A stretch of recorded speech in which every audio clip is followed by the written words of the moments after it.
বলতেছি, বিএনপি আওয়ামী লীগ সবার বিপক্ষে পক্ষে বলতেছি, একটা মাত্র রাজনীতির কথা বলবো, একটা মাত্র একটা, সেটা আল্লাহ বলিস আমি বলিনি, সেই কথাটা শুনে যাবেন না। একটা কথা রাজনীতি হবে, আর সব কোরআন নীতি।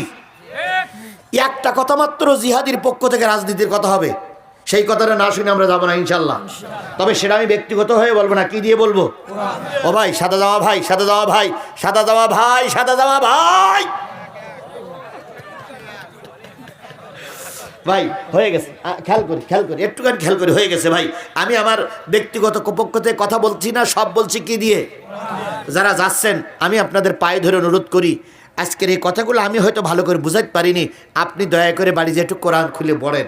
আজকে বাড়ি যেয়ে সবার আগে স্বামী স্ত্রী 5 মিনিট 10 মিনিট উজু করে বলেন, তাই আজকের হুজুর বড্ড আইলতে বলতে কথা বলিছে, কোরআন শরীফ ন্যায় দিন দেই, মিলাই দেখি। যদি কোরআন শরীফে মিল থাকে আপনিও তওবা করবেন, আমার ভাবিও তওবা করবে। আর যদি কোরআন শরীফ মিল না থাকে তাহলে আমার নামে একটা বাজে কথা লুকিয়ে আমার নামে পাঠাই দিবেন, অথবা ফেসবুকে দেবেন, মিথ্যাবাদী, তারপরে কথা যা বলে ঠিক বলে না, আপনি দেবেন, আমার যত দুর্নাম হয় মাথা পেতে নেব। তবে কোরআন হাদিস যদি ঠিক থাকে আপনি মানতে বাধ্য হবেন, কারণ আপনি মুসলমানের সন্তান। এবার আসুন 5 নম্বরে যাই, না 6 নম্বরে যাই। ইত্তাখাযু আইমানাহুম যুন্নাহ। 6 নম্বর দোষ হচ্ছে তাদের ঈমান, তাদের আমল, তাদের দাড়ি, তাদের টুপি, তাদের নামাজ, তাদের পাগড়ি, তাদের জুব্বা, তাদের জিকির, তাদের নামাজ, তাদের জুমার নামাজ, তাদের যত কিছু ধর্মীয় কাজ সব জুন্নাতুন, ঢাল স্বরূপ। তারা মানুষের সামনে দেখায় আমি নামাজি, আমি টুপি হলা। এই জামা এই টুপি মাঝে মাঝে কি বানায়? ঢাল বানায়। আচ্ছা ঢাল কোন কাজে লাগে? যুদ্ধের কাজে লাগে, শত্রু পক্ষ যেন আক্রমণ করতে। এরা এত বড় ধোঁকাবাজ, এরা এত বড় প্রতারক।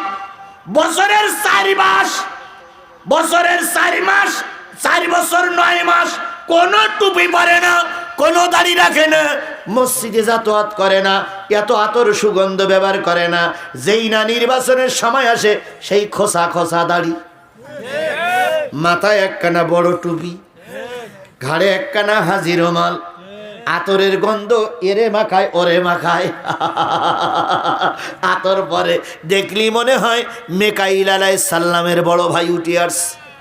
কি সুন্দর আল্লাহর ওলি, আজানের আগেই মসজিদে বসে থাকে আর তাসবিহ টেপে লা ইলাহা লা ইলাহা লা ইলাহা লা ইলাহা লা ইলাহা ইল্লাল্লাহ বলে কি মুজিবার বলে আল্লাহই ভালো জানে। এখন তাসবিহ পড়তেই থাকে, এরকম তাসবিহ তাহলিল দেখে মনে হয় বিরাট আল্লাহওয়ালা। আল্লাহ রাব্বুল আলামিন বলতেছে এরা এই যে পোশাক, এই যে নামাজ, এই দাড়ি, এই টুপি, এরা ঢাল স্বরূপ ব্যবহার করে। এরা মানুষের দেখে আমরা কত বড় আল্লাহর ওলি, দেখো না আমরাও তো মুসলমান। ও আল্লাহ, দেখবেন অনেক রামপন্থী বামপন্থী নেতারা যারা কখনো কোরআন হাদিস সহ্য করতে পারত না, এখন তারা টুপি মাথায় দিয়ে মানুষের বাড়ি বাড়ি যাচ্ছে। একজন দলের বিরাট লিডার বলেছিল আমরা শরিয়া আইন বিশ্বাস করি না, এখন যে সমাবেশে যাই তার মাথায় টুপি। ওরা এখন টুপি ব্যবহার করে তোমার আমার ভোটটা নিয়ে নেবে। কথা বলেন ঠিক না ঠিক? কত নেতা কত দেশ থেকে উড়িয়েছে, এখন রিক্সায় চড়ে ঘুরে বেড়াচ্ছে, ছোট ছোট এতিম বাচ্চাদের গালে তুলে চুমা দিচ্ছে, তারপর গরিব মানুষের কাছে টাকা দিয়ে বলতেছে আমিও তোমার মতন। এতদিন কোথায় ছিলে? এগুলো হলো কি ঢাল? এগুলো কি বলেন? এগুলো কি ঢাল? এরা দেখাচ্ছে আমরা কত বড় হুজুর, এরা নামাজ পড়বে। তাই তো ওই দলের কিছু লোক বলতেছে ভোট পর্যন্ত নামাজ পড়। কি পর্যন্ত নামাজ পড়? ওরা বলতে ভোট পর্যন্ত নামাজ পড়, ভোটের পরে আর পড়া লাগবে না, তারপরে যা হয় হবে।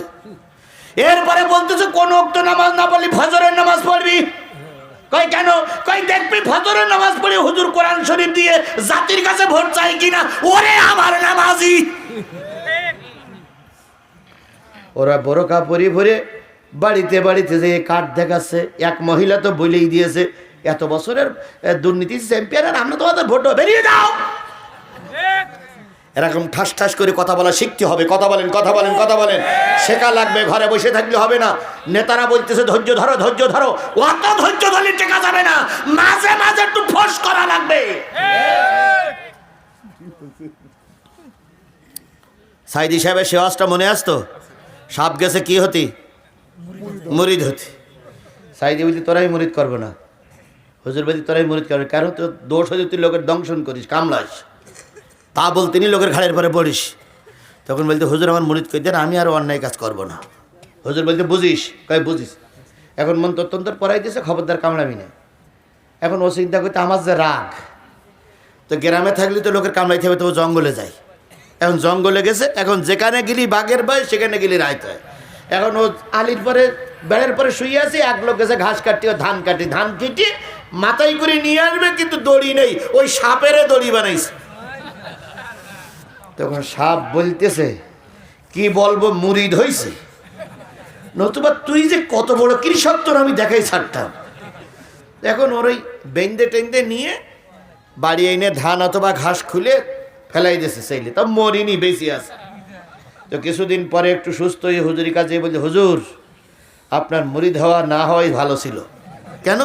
কয় আমার দেখলি যে লোকেরা পালাই যায়, তারা আজকে আমার দড়ি দিয়ে ঘাস বানতেছে, দড়ি বানাইছে।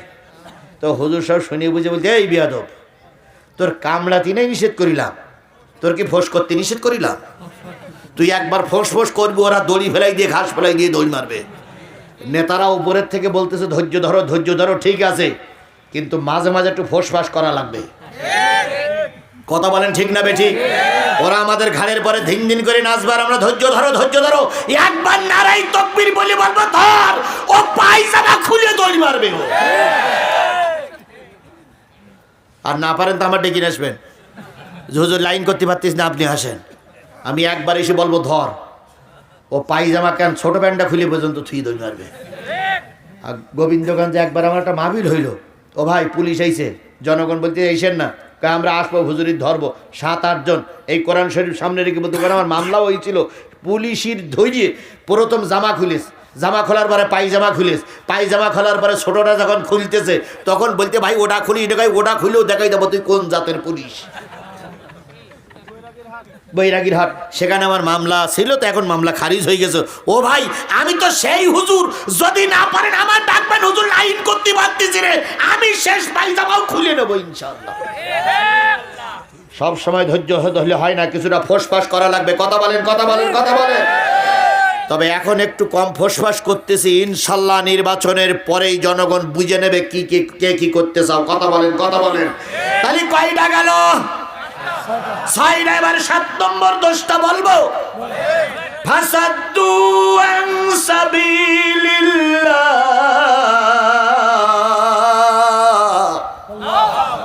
তাদের সব কাজ ভালো, কিন্তু তারা দিন কায়েমের পক্ষে থাকে না।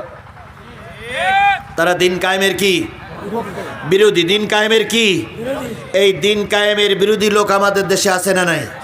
এইবার এই দোষ করা যার ভিতরে আছে, আল্লাহ বলতেছেন ফালা লাম তুগনি আনহুম আমওয়ালুহুম ওয়ালা আওলাদুহুম মিনাল্লাহি শাইয়্যা উলাইকা আসহাবুন নারি হুম ফিহা খালিদুন।